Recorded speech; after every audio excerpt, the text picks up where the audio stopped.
Nick here from highroadsuspension.com. Welcome to our YouTube channel, where today we're going to be installing a 1.5-inch leveling kit on this 2024 Nissan Titan Pro-4x. Before we get started, I want to talk to you about different limitations with leveling kits when aftermarket upper control arms are required. For all 04 to 07 two-wheel drive Nissan Titans and Armadas, a 2.5-inch leveling kit is the max recommended height before having to get aftermarket upper control arms. On all 04 to 07 four-wheel drive Titans and Armadas, a 2-inch leveling kit is the highest recommended leveling kit before needing aftermarket upper control arms.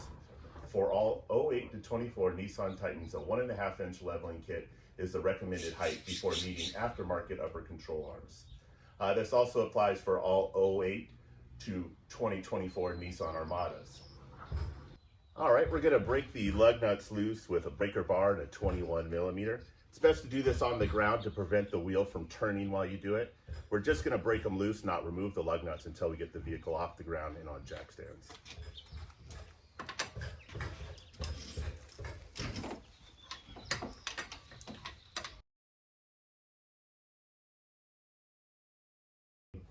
All right, we have the back wheels chocked with wheel chocks.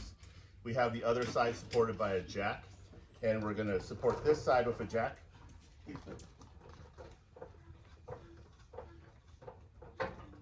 And we're gonna lift it up just to where the front tires are a couple inches off the ground, because that's about how much lift we're gonna gain.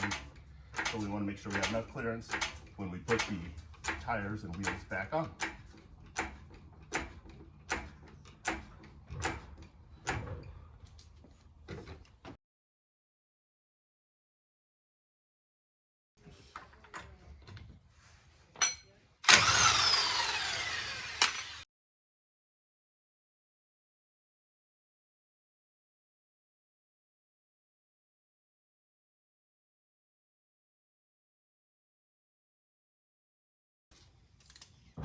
Okay, we're gonna remove the cotter pins from the upper control arm ball joint. I like to start off with some needle nose pliers. And then I find a cotter pin puller tool actually pretty useful. It's just a bent screwdriver that fits inside the loop and you can pry it out. Then we're gonna go ahead and jack up from underneath the lower control arm. We're gonna use a 22 millimeter on this ball joint nut here. You're just going to loosen it to where it's flush with the bottom of the bolt. Then we can move this to get better access to the sway bar end link here. For the sway bar end link, we're going to use a 17 millimeter deep socket.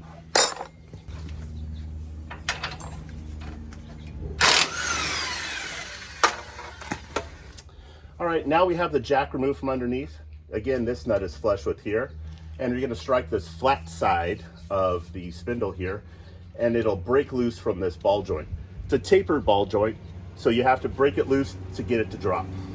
We're just going to give it some strikes right here with a mini sledge. As you can see, it dropped down. The nut stopped it from going any further. Then we're going to get our jack, place it back under there.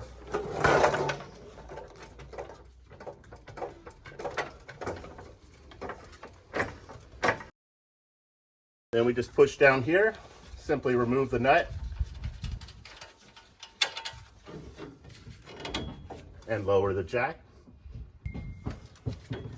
Now that you have the nut released, you can get more better access to the top strut bolts. We're going to use a 14 millimeter socket. Now that we have the strut bolts removed, we're going to go ahead and lower it, and the strut will drop down. Next, we're going to use a 19 millimeter deep socket with an extension. The extension is going to clear underneath this axle here, and then we're going to support the other side with a 19 millimeter wrench to prevent the bolt from spinning.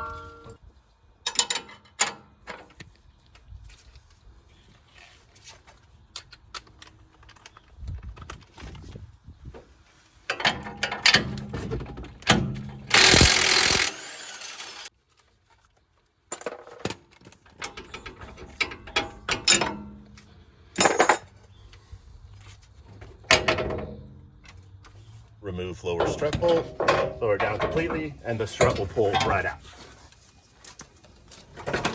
And now we're going to go ahead and put the stock strut top bolt nuts onto the stock strut top bolts.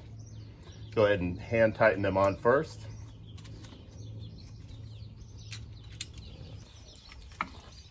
We're going to use our 14mm socket to put that back on.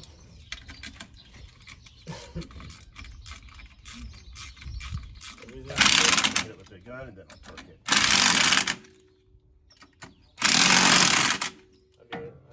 Now we're going to go ahead and place the strut in the assembly.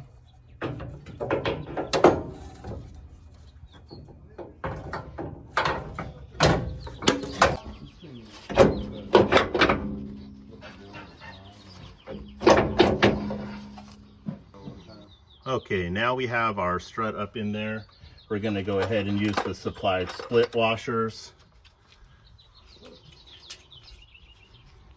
and the supplied nuts.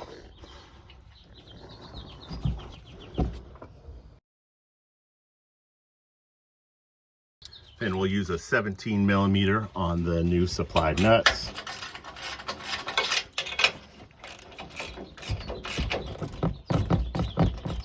Okay, as you can see, the lower eyelet is cockeyed because we changed the configuration at the top with the leveling kit.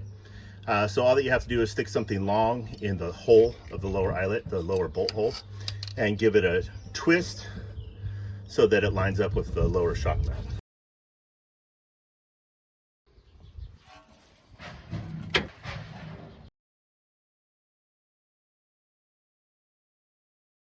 Okay, now we're going to use our 19mm wrench again on the bolt head and the 19mm deep socket with the extension. Then we will use the floor jack to bring the spindle up to the ball joint bolt.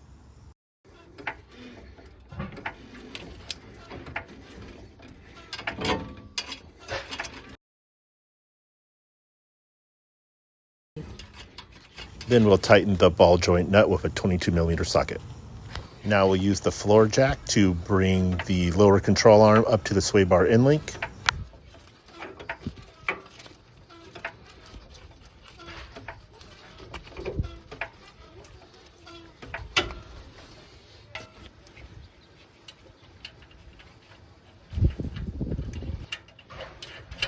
Then we're going to go ahead and use our deep socket 17.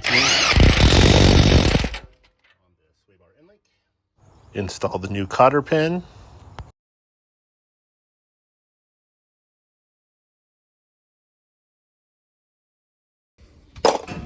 All right, we got our cotter pin back in.